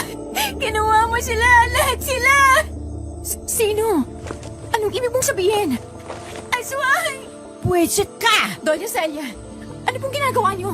Bitawan niyo siya, nasasaktan ng bata! Bakit nakatakas ka pa? Papatayin kita! Nagulat kami nang sa isang iglap, mariing sinakal ni Doña Celia ang bata at halos maputol ang hininga nito sa biglaang pangyayari. Sinubukan naming awatin si Doña Celia pero hindi siya natinag. Kakaiba ang lakas niya. Sa isang galaw lang ng kanyang braso, parang walang kahirap-hirap niya kaming naihawi palayo. At mas lalong ikinatakot namin nang unti-unting nagbago ang anyo ni Doña Celia. Ang kanyang anyong matanda ay parang napunit. Ang balat niya ay bigla na lang umitim. Pati ang katawan niya ay nagbago ang hugis at ang kanyang mga mata ay namumula. Sabi ko na, may mali talaga. Mali na nagtiwala tayo sa matandang yun. Tumakbo tayo! Ngayon na! Huwag na tayong lumingon! Vina, halika na! Bilisan mo! Hindi ko na kaya, Sarah! Huwag ka na magsalita pa, tumakbo ka lang! Sarah, ang lapit niya na! Diretso lang! Hanapin natin ang daan palabas. Bakit kasi nakinig kayo sa kanya? Wala na yung sisihan ngayon, Ashir. Buhay na natin ang usapan dito. Ayoko mamatay dito! Huwag kayong hihinto! Kahit anong mangyari, tuloy lang! Leche, nakisabay pa talaga ang panahon. Buisit, kung kailan tayo tumatakas, saka naman uulan pa ng malakas. Pagod na ako, Sarah. Hindi na kaya ng mga binti ko. Konti na lang, Vina. Konti pa. Hindi tayo pwedeng huminto. Kapag huminto tayo ngayon, baka maabutan tayo ni Doña Celia. Baka gawin niya rin sa atin yung ginawa niya sa bata. Pero hindi na talaga kaya ng mga binti ko. Parang manhid na. Sige, sige. Puminto muna tayo saglit rito. Ano? Sarah, seryoso ka ba? 1 minuto lang. Sandali lang. Sandali lang talaga. Fine. Pero 1 minuto lang talaga, ha? Hindi tayo pwedeng magtagal dito. Narinig niyo ba yun? Ano? May mga yabak. Hindi. Baka hayop lang. Tara na. Sabi ko na eh. Hindi tayo dapat huminto. Hindi pa ako makatakbo. Vina, kaya mo yan. Tara na. Nandito lang pala kayo. Kanina ko pa kayo hinahanap. Bigla niyo na lang kasi akong iniwan. Leo! Diyos ko, ikaw lang pala. Tinakot mo kami. Si Doña Celia, siya, aswang siya. Oo, palagay ko ginawa na rin siyang aswang ni Valing. Dahil sa ginising niya ito, hawak din nila sa Rivo. Alam na namin ang nungga nila. Puntahan na natin. Hindi pa. Kailangan natin bumalik muna at kumuha ng kahit anong kasangkapan na palagay natin makakatulong sa atin. Nagtataka ako niyo. Bakit ginising ni Doña Celia ang aswang na si Vale? Kung alam niya naman na malakas ito. Dahil gusto ni Doña Celiang kontrolin ang kapangyarihan na hindi niya dapat ginalaw. Anong mangyayari kapag tuluyan na siya nagising? Dati namang nagigising si Vale, kaso hindi ganito kalakas at ngayon palagay ko, wala nang makakapigil pa. Kung ganon, paano natin siya mapipigilan? Hindi na sila mapipigilan. Ang tanging magagawa nyo lang sa mga oras na ito ay tumakbo. Huwag mong sabihin na bahag ang buntot mo. Ikaw pa tong maraming alam dito, tapos ang sasabihin mo lang sa amin ay tumakbo? Hindi pwede yan. Kahit anong mangyari. Kahit gaano pa nakakatakot ang lugar na to.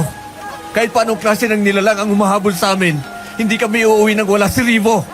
Ashir, naiintindihan kita. Pare-pareho tayong gusto siyang iligtas.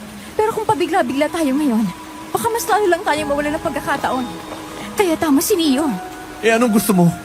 Maghintay na lang tayo dito habang isa-isa tayong nauubos? Ganyan ba? Hindi. Ang sinasabi ko, kailangan natin ng plano. Hindi pwedeng puro galit. At pupunta lang tayo doon ng walang kahit anong armas. Pakiusap, huwag na muna kayo magtalo. Ang sama na ng pakiramdam ko. Oh. Bumalik muna tayo sa asyenda. Kukunin natin ang mga gamit natin. Maganda tayo, tapos babalik tayo. Pupuntahan natin ang lungganin na Doña Celia. Kailangan ba talaga nating bumalik doon? Parang hindi ko na kaya. Bubuhatin ko na lang si Vina pabalik. Salamat. Sana nandun pa si Rivo pabalik natin. Babalik tayo para sa kanya. Hindi tayo titigil. Sana makauwi pa tayo. Uuwi tayo. Pero hindi tayo uuwi na wala si Rivo. Rivo, hintayin mo kami. Matapos naming makabalik sa hasyenda para kumuha ng mga gamit na sa tingin namin ay makakatulong sa susunod na gagawin namin, hindi na kami nag-aksaya pa ng oras. Ramdam pa rin namin ang bigat ng nangyari kanina. Pero mas nangingibabaw ngayon na ang desisyon na hindi na kami pwedeng umatras. Nang matapos kaming maghanda, sandali lang kaming nagtinginan. Sa isang tingin pa lang, alam na naming pare-pareho ang nasa isip namin. At yun ay hindi pa tapos ang lahat. Paglabas namin ng hasyenda, mas malamig ang hangin kesa kanina. Mas madilim din ang paligid, pero kahit ganon, sabay-sabay kaming humakbang palayo. Hindi na kami lumingon. Dire-diretso lang ang tingin namin sa daraanan. Papunta sa lugar na lungga ni Doña Celia at sa posibleng kinaroroonan ni Rivo.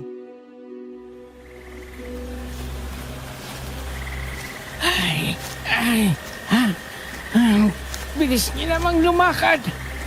Parang may karera. Sama ko eh.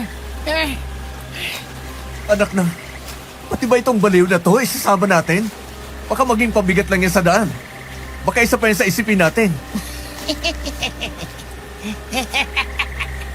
Baliw ako. Ikaw nga, mukhang mas malapit ng mabaliw sa takot. Mang Toteng, itigil niyo na po yan. At ikaw naman, Asha, hayaan mo na. Anong hayaan? Mamaya may mangyari pa sa matandang yan, kargo di konsensya pa natin. Teka nga kayo. Huwag na kayo magsagutan pa. Wala tayong oras para dyan. Hindi ako nakikipag-away. Nag-iisip lang ako ng praktikal. Delikado ang pupunta natin, hindi biro ang haharapin natin. Tapos magsasama pa tayo ng hindi natin alam kung maaasahan at isa pa talagang baliw. E ano namang maitutulong niyan? Yan ang problema sa'yo, iho. Masyado kang mabilis sumusga. At ikaw naman, masyado kang kampante. Mabuti nang kasama natin siya. Ha? Seryoso ka? May pagkukulang man si Mang Tuting sa pag-iisip. Pero mas gamay niya ang mga suwang kaysa sa ating lahat. Anong ibig mong sabihin na gamay niya? Matagal na akong buhay dito. Mas marami na akong nakita kaysa sa gusto niyong malaman. Matanda na ako at marami akong nalalaman. Sana lang makatulong siya. Makakatulong ako kung hindi ka dada ng dada. Medyo may punto siya ron. Ikaw, tumahimik ka. Tama na. Kung sasama si Mang Toteng, sasama siya. Mas mabuti nang may dagdag na may alam kaysa sa puro hula tayo. Kung may alam siya sa mga aswang, baka nga makatulong talaga. Fine. Pero isang mali lang, iiwan natin siya. Makinig kayong lahat. Kapag nakapasok na tayo sa lihim na lagusan, sa ilalim ng bukid, kailangan natin maging alerto at huwag maghiwalay. Mapanganib doon dahil maraming bitat at magalinlangin din tayo at hindi natin alam kung kinukontrol na pala tayo at kusa na tayong sumusunod. Parang ayoko na. Ingatan lang, Buntes. Gusto nila ng sanggol. Wala nang atrasan. Nandito na tayo. Tumahimik kayo. Dahil bawat tunog na gagawin nyo, pwede nilang mapansin. Anong ginagawa ni Doña Celia? Bakit maraming itim na kandila sa paligid? At sino yung parang dinadasalan niya?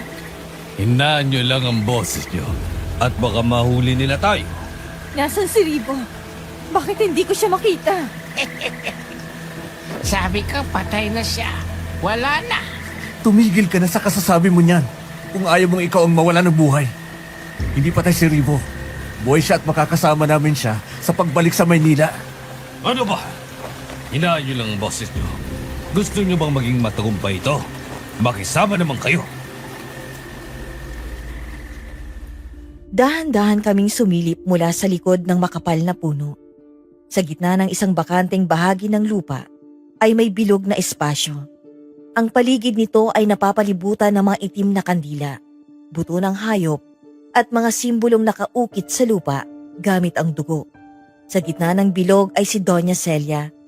Nakasuot siya ng mahabang itim na damit at nakalaylay ang buhok.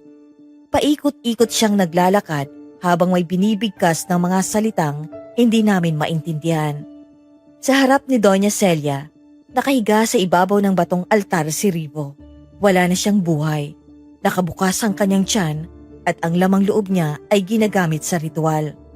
Dumadaloy ang dugo ni Rivo mula sa bato pababa sa mga ukit sa lupa na mas lalong naghatid ng kilabot sa amin. Diyos ko! Ano yan? Si Revo ba yan? Hindi. Hindi si Rivo. Boy pa siya. Rivo. Hayop sila. Pagbabayad sila. Binaboy nila ang kaibigan natin. Sabi ko na eh, patay na siya.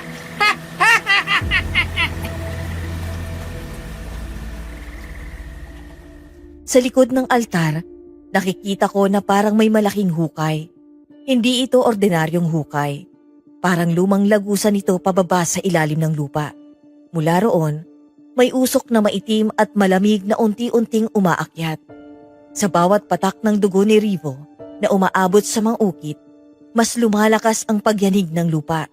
Sa loob ng hukay, may malaking anyo na nakabaluktot pa, parang natutulog ng matagal. Maitim ang balat, mahahaba ang mga kuko, at ang mga matang nakapikit ay unti-unting gumagalaw.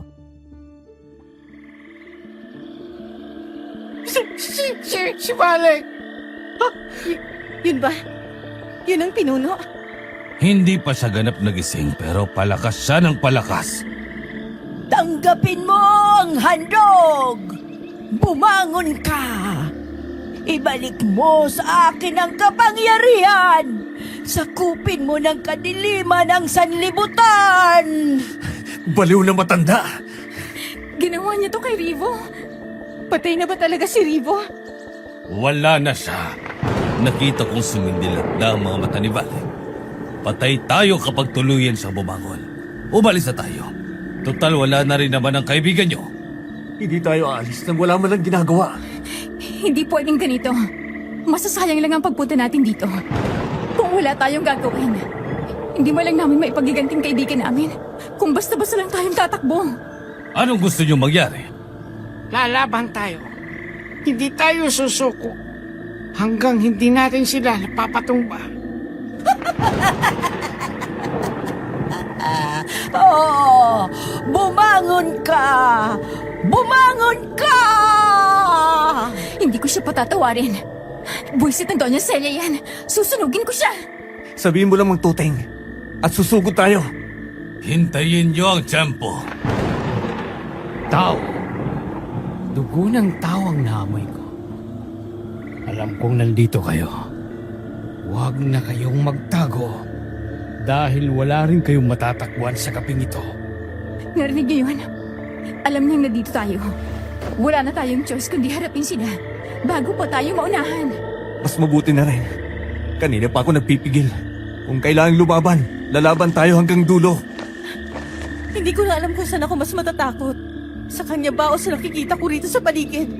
Hindi ko rin alam kung kaya pa namin ang anak ko sa sinapupunan ko. Kayanin mo para makalabas kayo ng ligtas. Makinig kayong mabuti. Huwag kayong lalayo sa isa't isa. Kailangan may gagawin ng bawat isa kung gusto nating mabuhay. Tama siya. Kapag nagkanya-kanya kayo rito, isa-isa kayong pupulutin sa lupa. Sabihin mo na agad ang plano. Hindi na tayo pwede magtagal pa rito. Ako ang sasabay kay Sarah, papunta sa altar. Kailangan na maputol ang ritual. Si Asher at Magtuting ang haharang sa mga nilalang. Basta siguraduhin yung mapipigilan niyo si Doña Celia. Ako naman. Huwag niyo akong iiwan lang dito nang walang ginagawa. Samahan mo kami. Bantayan mo ang likod namin at sumigaw ka agad kapag may lumapit. Nag-uusap pa kayo? Nakakatuwa kayong pakinggan. Para kayong mga hayop na nag-aaway bago katayin. Bago ka dumada dyan, lumabas ka muna ng maayos bago ka magyabang. Mga walang hiya kayo! Hindi nyo matatalo ang kapangyarihan namin ni Valek! Kapangyarihan bang tawag mo sa pagpatay kay Rivo? Hindi ka tao. Halimaw ka! Handog siya! Kailangan ang dugo para magising ang tunay na hari! Ang sama mo. Kilala mo kami pero nagawa mo pa rin ito. Akala namin mabait ka. Nagkukunwari ka lang pala. Doña Celia, tigilan mo na to habang may oras pa. Hindi pa uli para huminto ka. Ikaw ang tumigil, Neo! Pinahina mo ang lahi natin sa pagpapakain ng hayop, imbis na tao! Mas pipiliin ko ang hayop kaysa manira ng buhay ng inosente. Tama ng usapan. Kumalaw na kayo nang matapos na to. Hayaan mong lumapit sila. Kanina pa nila tayo hinihintay. Asha, mag-ingat ka. Ang dami nila. Mahina kayong lahat. Daamoy ko ang takot nyo. Kahit nagmamatapang pa kayo. Takot kami, oo. Pero hindi ibig sabihin nun. Susuko kami at tatakbo na lang. Ipag-ihiganti namin ang kaibigan namin. Sarah, sumunod ka sa akin. Kapag sinabi kong tumakbo, tumakbo ka na. Hindi ako uurong. Hanggat hindi kayo nagpapayag sa ginawa niya sa kaibigan namin. Subukan mong lumapit at ikaw ang susunod sa altar. Sakalan mo, Asher! May tatlo ng papalapit! Sige, lumapit pa kayong mga halimaw kayo para mas mabilis na itong matapos. Sarah, ang mga kandila sa paligid, pati na rin ang marka sa lupa. Kailangan mong mabura yun. Palagay ko dyan ang gagaling ang kapangyarihan ni Doña Celia. Sige, susubukan ko. Ako ang haharang kay Doña Celia. Ikaw ang sumira sa paligid. Hindi mo ako mapipigilan! Traitor ka! Bitiwan mo ko. Subukan mo kong pigilan at tingnan natin kung sino ang babagsak. Traitor ka! Papatayin kita! Bilisan mo na, Sarah! Gawin mo na! Masarap ang amoy ng babaeng buntis. Siyang gusto kong mauna. Lumayo ka sa akin! Hindi mo ako mahahawakan! Subukan mong lapitan siya at babalik ka sa hukay mo ng kulang ang mga ngipin. Mahusay ka, iho. Huwag kang magpakita ng takot sa kanila. Vina! Sa likod ko lang ikaw pumwesto. Huwag kang lalayo. Napakatapang niyong magsalita. Mamamatay lang din naman kayo ngayong gabi. Hindi pa tapos ang gabi. Baka ikaw ang unang mawawala. Ngayon na, Sarah. Puntahan mo na ang unang kandila. Bilisan mo, Magtoting! Dumarami na sila rito sa harap. Asher! Huwag puro lakas. Gamitin mo rin ang utak mo. Kapag tapos na to, saka mo ako sermonan. Nararamdaman ko ang dugo nyo. Bawat patak ay nagpapalakas sa akin. Sisiguraduhin namin na wala na kayo mabibiktima pa. At hindi na kayo makakalis sa panang dugo. Hindi mo kaya. Huli ka na! Sa akin ka tumingin. Ako ang kaharap mo. Kahit ilang beses mo pa akong saksakin, Neo, hindi na yan tatalab pa sa akin! Sarah! Natumba na ang isang kandila! Ha? Parang humihina sila. tuwing may natutumbang kandila. Hindi! Huwag niyong galawin ang mga tanda sa lupa! Hindi ako papayag na kantiin mo si Sarah! Ako ang kalabanin mo! Niloko mo lang ang sarili mo. Hindi mo ko kaya! Kung yan ang akala mo! Sir! Humilag ka! Mang Toting, ayos lang po ba kayo? Malalim po ang sukat nyo! Ayos lang ako. Mag-ingat ka. Sumusobra ka na! Dapat bumalik ka na sa hukay! Ang matalim ko palang nakukuha ang ginagamit ko. Paano kaya kung balatan ko kayo ng buhay? Tumigil ka! Hindi. Walang titigil. Lumabang ka, Sir, at ikaw, Sir, ay pagpatuloy nyo ni Vina ang ginagawa nyo. Tapos na ang pananakot mo. Sarah, may isa pang simbolo malapit sa katawan ni Rivo. Para kay Rivo. At para sa lahat ng nawala rito.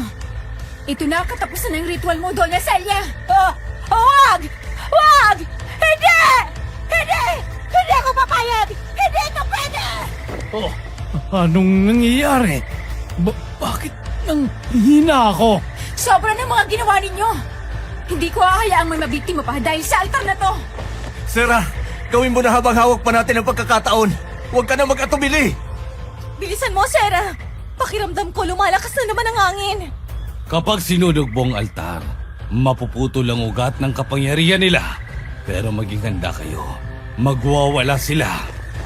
Huwag ka nang matakot, Iha. Ang apoy ang kinatatakutan ng dilim. Ihagis mo na. Wag! Wag mong susubukan!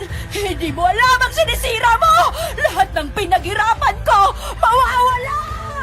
Mas mabuti nang mawala ang kasamaan kesa manatiling kapangyarihan galing sa dilim.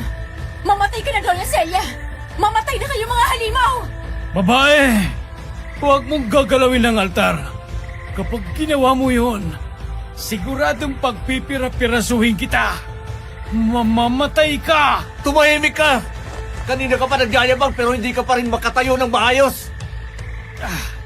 Tao ka lang. Kaya kitang durugin sa isang kamay. Kapag bumalik na ang lakas ko. Subukan mo muna bago ka magsalita ng ganyan. Sarah! Sunugin mo na! Para kay Rivo. Para sa pagbabuli sa kanya. Ito na ang katapusan niyo! Wag! Wag! Huli na! Ihagis mo na! Tumabi kayong lahat. Babagsak ang mga poste kapag lumiyap yan. Hindi! Hindi pwede! Itigil mo! Tapos na! Oh, nasunog na! Kumalat ang apoy! Tingnan nyo ang mga simbolo sa lupa. Kumukupas na. Ibig sabihin, tama ang ginawa natin. Hindi! Hindi! Bakit nawawala ang lakas ko? Dahil hindi totoo ang kapangyarihan mo. Nakasandal ka lang sa altar na yan. Sinungaling ka! Pinaghirapan ko ang lahat ng ito! Pinaghirapan mong pumatay ng tao? Yan ba ang ipinagmamalaki mo? Tingnan niyo si Valek. Parang nahihirapan siyang huminga. Anong ginawa niyo? Bakit humihina ang katawan ko? Umaasa ka sa ritual. Kapag nawala ang ritual, wala ka rin. Hindi maaari. Ako ang pinuno rito. Ngayon, tapos ka na! Naririnig niyo ba yon? Parang may mga sigaw mula sa paligid. Mga nilalang nila na nawawala ng lakas. Hindi! Bumalik kayo! Sundin niyo ako! Mukhang wala nang sumusunod sa'yo. Hindi pwede! Hindi pwedeng iwan nila ako! Katulad ng pag-iwan mo sa mga taong pinatay mo. Celia, tulungan mo ako. Panginoon ko! Sandali lang! Ayusin ko ito! Wala ka nang maayos. Walang utang na loob kayo! Inalagaan ko kayo at ang tirahan niyo! Pag-aalaga bang tawag mo sa pagpatay sa kaibigan namin? Ang sama mo! Mamatay ka na! Hindi pa ako talo. Nakaluod ka na? Palagay mo hindi ka pa talo? Kapag bumigay ang dalawang tuhod, tapos na ang lakas mo. Huwag kayong lalapit pa. Delikado pa rin siya. Hindi na ako natatakot sa kanya. Dapat kang matakot sa akin. Hindi na! Wala ka ng kapangyarihan. Ang mga mata niya, kumukupas ng kulay. Tingnan niyo! Kapag tuluyang mamatay ang apoy, tuluyan na rin siyang hihina. Rivo, para sa ito. Sinugin na natin ang katawan nila. Celia, tulungan mo ko. Hindi ko alam. Paano? Dahil wala ng paraan. Hindi! Hindi! Hindi! Tapos na ang bangungot mo. At tapos na rin ang paghahari ng kasamaan! Marami nang nasira dahil sa kagustuhan niyo. Marami nang nawala. Ngayon, matatapos din. Rivo, makakapagpahinga ka na. Oo. Sana mapayapa na siya. Kapag galing talaga sa mali ang lakas, sa mali rin ang bagsak. Hindi pa tapos ang sakit. Pero tapos na ang takot. Namatay si Doña Celia sa gitna ng kaguluhan nang tuluyan ng sunugin namin ang katawan nito kasama ng altar na pinagriritualan niya. Kasabay ng pagbagsak ni Valek ay ang pagkawala rin ng lakas niya. Wala na siyang nagawa kundi mapaluhod at tuluyang mawala ng buhay habang unti-unting gumuho ang paligid, ang kanilang lungga. Sa totoo lang, hanggang ngayon, hindi ako makapaniwala na kinaya namin na mapabagsak sila. Hirap pa rin mag-sink in sa utak ko. Pagdating po ng umaga, bumalik kami sa hasyenda dala ang mabigat na katahimikan. Pagod na pagod kami, sugatan at hirap pa rin tanggapin ang lahat ng nangyari. Pinakamabigat sa lahat ang pagkawala ni Rivo. Hindi namin inakala na ang simpleng pagpunta namin doon para magbakasyon at magpaayos ng lumang bahay ay hahantong sa ganitong trahedya. Maingat naming inilibing ang katawan ni Rivo sa isang maayos at tahimik na bahagi ng hasyenda. Sa ilalim ng malaking punong kahoy, kung saan mahangin at payapa ang paligid. Kami-kami lang ang naroon habang inilalagak siya sa huling hantungan. Hindi na namin napigilan ang pagluha habang nakatayo sa harap ng puntod niya. Marami kaming pinagsamahan ni Rivo.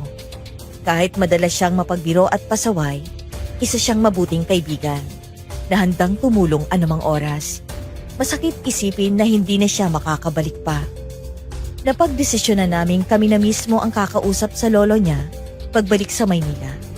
Siya na lamang ang natitirang pamilya ni Rivo at alam naming napakahirap ipaliwanag ang totoong nangyari.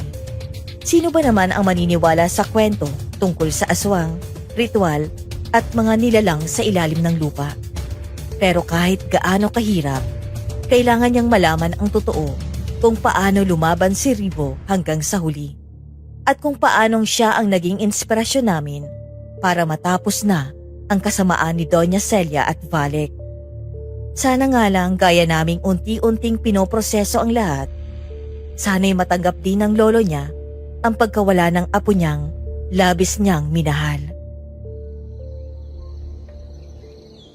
Mang Toting, pwede po ba kitang makausap sandali bago kami umalis? Bakit, iho? Mukhang ang seryoso ng mukha mo. Huwag mong sabihin, may bago na namang aswang. Wala na po. Sana nga wala na talaga. Ano pala yon? Gusto ko lang pong humingi ng tawad. Tawad? Apa, Himalaya tayan. Ikaw pa naman ang pinakamatigas ang ulo sa inyong magkakaibigan. Totoo po yun. At alam kong marami akong nasabi sa inyo na hindi maganda. Ay, marami nga. Tinawag mo pa akong baliw, pabigat at kung ano-ano pa. Kaya nga po, naiiyak ako ngayon eh. Hindi ko pa kayo kilala noon. Akala ko wala kayong silbi at dagdag problema lang kayo sa amin. Masakit din naman sa tenga ko yon. Pero sanay na ako sa mga taong mapanghusga. Pero hindi dapat ganun. Kayo pa nga po ang tumulong sa amin nang wala nang ibang gustong tumulong eh. Kung hindi dahil sa inyo, baka hindi kami nakabalik ng buhay. Hindi mo naman kailangang sabihin yan. Salamat po, Mang Toting. Walang anuman. Matagal ko na rin naman gustong matapos ang sumpang yon. Kahit ano pa man ang dahilan nyo, tinulungan nyo pa rin kami. At ako, imbis na magpasalamat, ininsulto ko pa kayo. Pasensya na po talaga, Mang Toting. Naging mayabang ako. Akala ko kaya kong lutasin ang lahat sa lakas lang at init ng ulo. Mabuti naman at alam mo. Opo. Natutunan ko na hindi lahat nadadaan sa tapang. Minsan kailangan ding makinig sa mas may alam. Kung pwede lang po, Babawi ako sa inyo. Hindi na kailangan. Sapat na sa akin na natuto ka. Ibig sabihin, hindi na kayo galit? Galit. Matagal na akong walang panahon para magkimkim ng galit. Matanda na ako para dyan. Salamat po. Umuwi na kayo ng ligtas. At minsan ay dalawin niyo ko. Mang Toteng, salamat po. Sa lahat, pati na rin po sa pag-aayos ng gulong namin. Sa iyo rin, Mio. Mauna na po kami. Mag-iingat kayo. Ikaw, Vina. Ingatan mo ang sanggol sa sinapupunan mo. Makakaasa po kayo. Umuwi kami ng may bigat sa dibdib.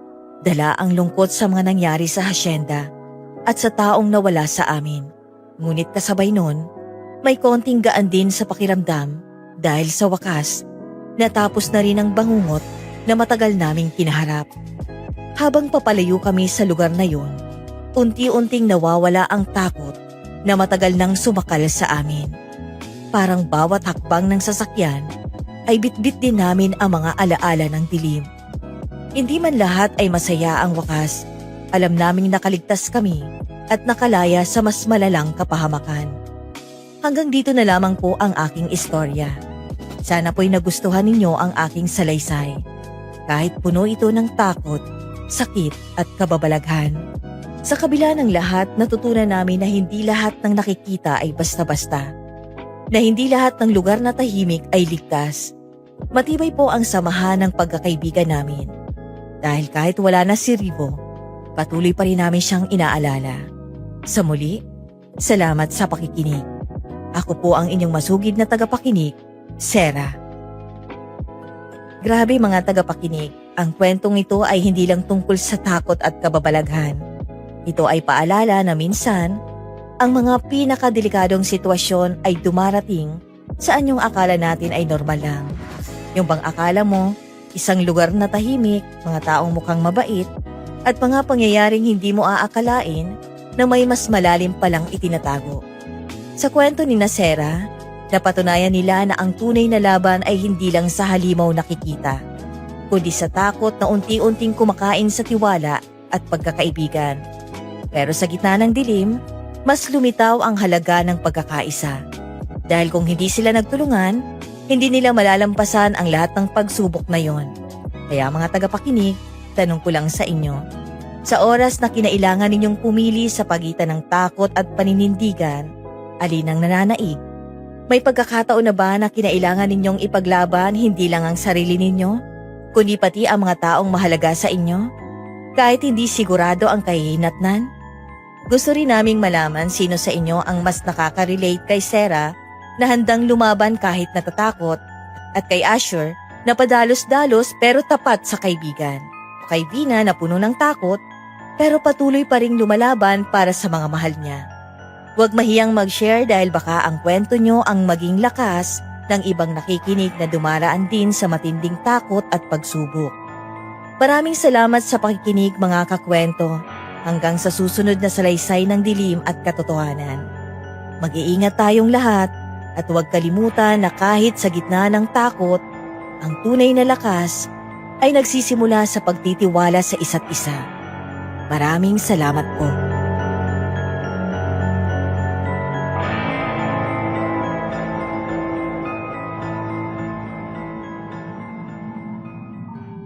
Akala nila, simpleng bakasyon lang sa tahimik na bukid ang kanilang pupuntahan.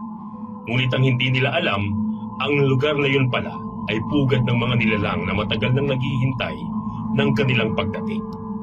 Kung kinilabutan kayo sa kwentong nagbakasyon kami sa bukid, lungga pala ng aswang, huwag kalimutang mag-like, mag-share at mag-subscribe para sa mas marami pang nakakakilabot na kwento dito lang sa Kwentong Takip Silim.